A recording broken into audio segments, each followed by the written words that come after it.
Hello, everyone, and welcome to Samuel's Racing Show. I am Samuel Reiman. I'm joined by Joe Peak. We're here to talk about the Italian Grand Prix. Really only two aspects of the Italian Grand Prix, and I think you already know what they are. But first, let's get the intros out the way. Welcome, Joe. I'm sure you're in a pleasant mood today. I'm in a very pleasant mood for reasons which we'll discuss very shortly, I'm sure. Yeah, well, obviously, the two headline events from the Italian Grand Prix are the collision between Lewis Hamilton and Max Verstappen, and then, of course, the victory for Daniel Ricciardo at the end of a race. Although, granted, he probably would have won it, even had that incident not taken place. So we'll mention that in a moment.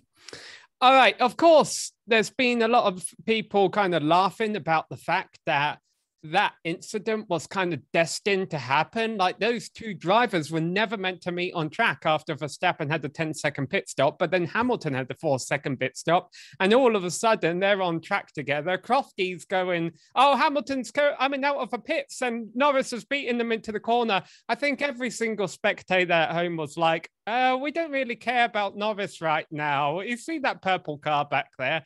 What did you think would happen when you saw Hamilton coming out of a pit, Joe, Verstappen behind, and you kind of had the feeling he's going to go for it? Well, you had to expect they had to fight in that moment because they were the direct competitors. And as soon as I saw that 4-second stop, I was like, oh no, this is going to match him up right with him, because it was roughly about that time that they were apart. So I already amazingly somehow did the math in my head quickly enough. So it like you said, it was practically destined, and I kind of expected that they would meet. I didn't know what would happen though, and certainly did not expect something so dramatic to unfold so quickly. Yeah, obviously, let's take a quick aside here and say thank God for the Halo kind of thing. Yes.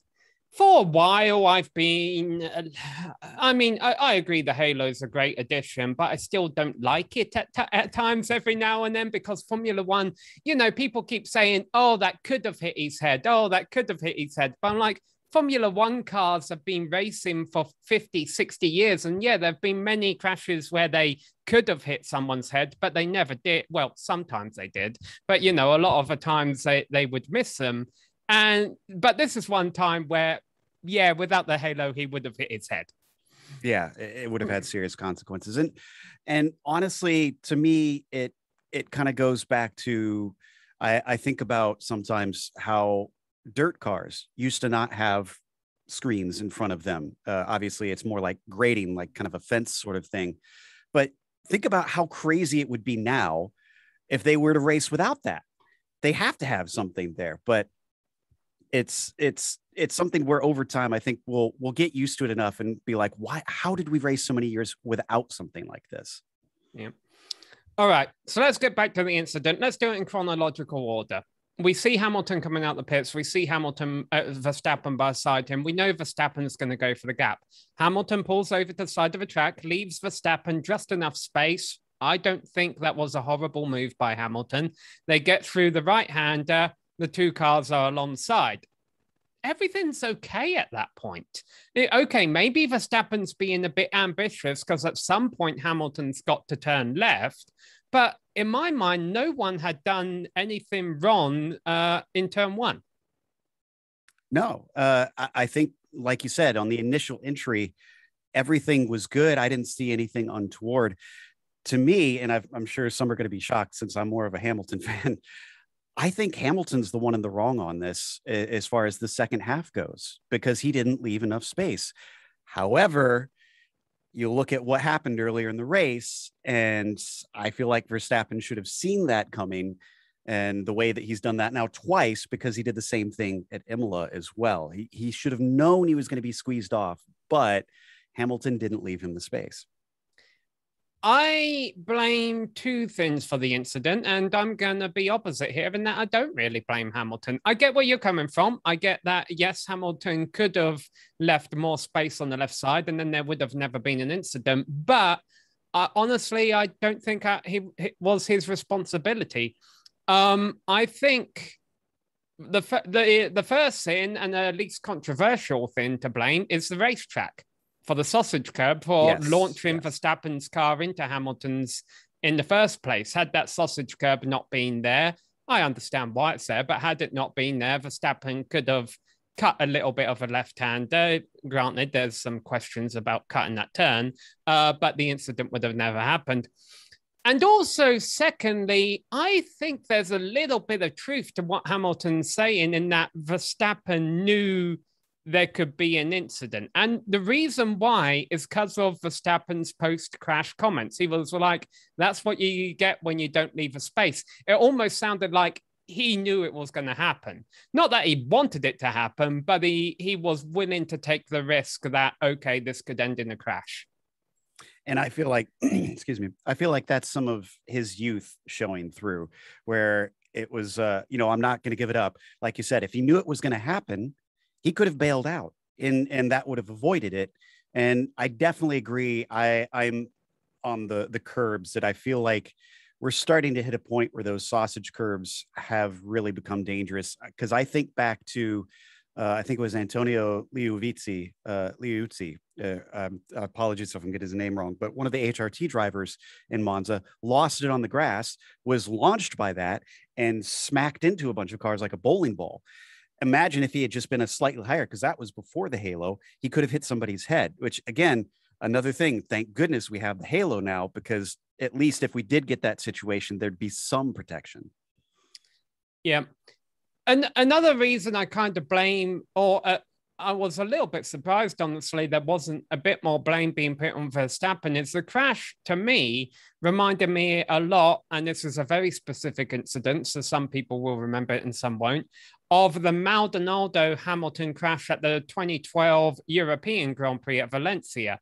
If you need any hints as to which race that was the one Fernando Alonso won in the Ferrari and stopped on the cool-down lap and was waving the Spanish flag for the fans. I remember it fondly as the race that Michael Schumacher got third position because of Maldonado and Hamilton taking each other out, and I'm kind of very glad that happened. But what happened there was that Hamilton's tires were absolutely dead. And so Maldonado saw an opportunity to make a very similar pass as to what Verstappen did. Hamilton ran him off the track on the left side in the right-left chicane. And then Maldonado just kept his foot in it and came back on and took Hamilton out in the left corner at the end of the chicane. And that the incident that we saw at Monza yesterday reminded me a lot of that. And I just remember everyone from back then saying, oh, that's completely Maldonado's fault. And again, do you remember that specific incident? I do remember. Okay. As soon as you mentioned it, I figured, oh, he's talking about the Maldonado one. I'd have to go back and look at it, to be honest, though, to really kind of give it a second thought, because I can't remember who I had blamed or thought was to blame at the time. But it does bring back the point of what I just mentioned about, I get really tired of drivers pushing each other off the track when they're on the outside like that. To me, if a driver has at least some of it in there, there's situations where obviously they can't see. If you're far enough alongside that they can see, and Hamilton could see him, at least in Verstappen's case, I'd have to look at Maldonado's, then you should leave him some. If you're going to squeeze him off, you're also taking a risk. And it's just, to me, bad sportsmanship. It's one thing that I never really liked about some of Hamilton's previous moves. He's done it to Rosberg countless times and many other competitors that I feel like I can go back as far as the 70s, where an incident happened with Mario Andretti and Hunt at Zandvoort. Yeah. And Andretti got squeezed off, and Andretti made a comment that I love, when Hunt had told him, we don't pass around the outside here. And he said, we pass wherever the hell we want, where I come from. And maybe it's just coming from that American background and what's kind of expected, that you're not supposed to squeeze somebody off. I'm not sure if that's just kind of the European mentality of, the rules of the road that they're used to, or if it's just driver to driver. But to me, leave the space, because otherwise you're just being a bully. And to me, that's not fun, fair, exciting racing. I was hoping that it would have gone down as a racing incident. I was too, honestly. I'm not surprised that it didn't. And one reason I'm not surprised that it didn't is because I think the stewards want to let Hamilton and Verstappen both know, hey, stop it, because they're not going to otherwise. I hadn't considered that point. I'm glad you kept that from me until now, because this definitely has blindsided me. And I think you're right. I think maybe there should be a bit of some cold water thrown on them in that sense to get them to chill. Because part of what worries me, I was thinking about it last night, if they come down to the last race and it comes down to a scenario like we saw in 1994 and 1997, where they're racing directly against each other, trying to take the championship, I'd almost be willing to put money on the fact that those two are going to come together in the last race, if it comes to that. I see it coming already.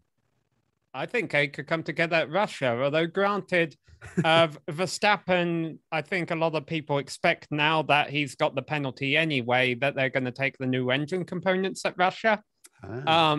At which point, if you're Mercedes, do you do the same with Hamilton? Or do you try and get him as far away from Verstappen as you can, probably? I think far away. Take max points, I figure, would be their philosophy on it. All right, well, let's talk about the happy news, Joe. You got a flag you wanted to break out. Yes. You got the wrong way around. Oh, no, wait, it's the right way around. No, it's yeah, I'm pretty sure. I double-checked to make sure.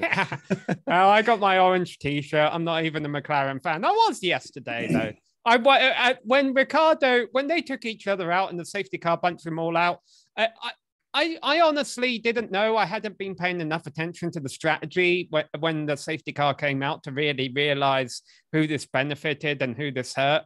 But when I saw that Ricciardo was out front and, he can make it to the end or whatever, I'm like, okay, don't take us away from him. I want to see this. Because I've been very critical of him this season. I've thought, he used to be really good and now he's kind of gone over the cliff and there's a bit of a has-been and that's why he's being outperformed by Norris. And he just told us all yesterday, shut up.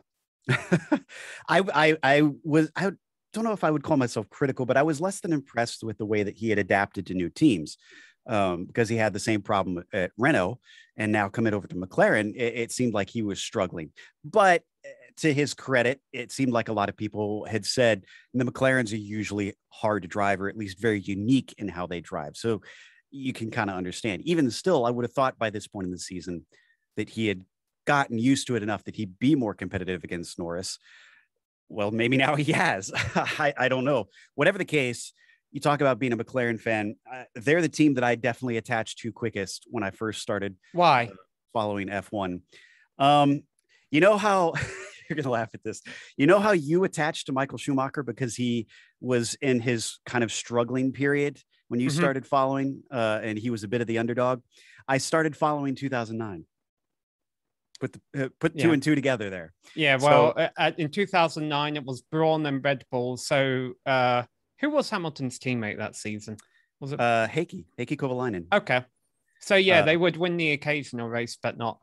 Yeah. Lewis won 2, I think, that year. 1 or 2, I want to say. But it took until way into the season. He was finishing outside of the top 10 the majority of the races up until then. But it was also because it was definitely one of the cars that I saw a lot of, not following F1 as a kid. And being over here in the States, not really having the way, IndyCar was everything. And I would see these Marlboro cars, which as a Penske fan, it was like, oh, same branding, like, of course I'm going to be interested. And so there was already a soft spot with my familiarity and definitely started cheering for them. And then being both a Lewis Hamilton and Button fan, when Jensen moved to the team, that made me a fan. So it's been 9 years of waiting. And finally, it has paid off. I'm so glad to see them back to the winning ways. Now, I'd like to see them keep up with it. Is the big thing. Well, people who have followed me for a little while may know that I'm a Ferrari fan, and you've been Michael Schumacher up. And of course, we've got to mention Michael Schumacher because Wednesday, the documentary Schumacher drops on Netflix. And my birthday just passed, and my sister was kind enough to give me a Netflix gift card. So I'm looking forward to watching that. But I do want to say something about Ferrari and Italy and McLaren 1-2. the fans were cheering when McLaren got a 1-2, which I found incredible. I mean, I expected it, but I also found it quite nice from the Italian Tifosi to be cheering for the team getting a 1-2 that's fighting their team for third in the constructor standings. It just shows you how much of a feel-good 1-2 that was. And hey, maybe it's inspiration for the Tifosi. Let them know, hey, if McLaren could get a 1-2, don't worry, Ferrari fans, that time's coming. Yeah, well, and I feel like they've gotten a bad reputation of being, the overly ardent fans of Ferrari, but you got to give them credit. They're race fans, so of course they're gonna like you said, love a feel good story. So when they see that, they're gonna understand the importance of that victory. And I'm like you, I was really glad to hear them cheer. I do think it was helped somewhat by Danny Rick having that Italian blood.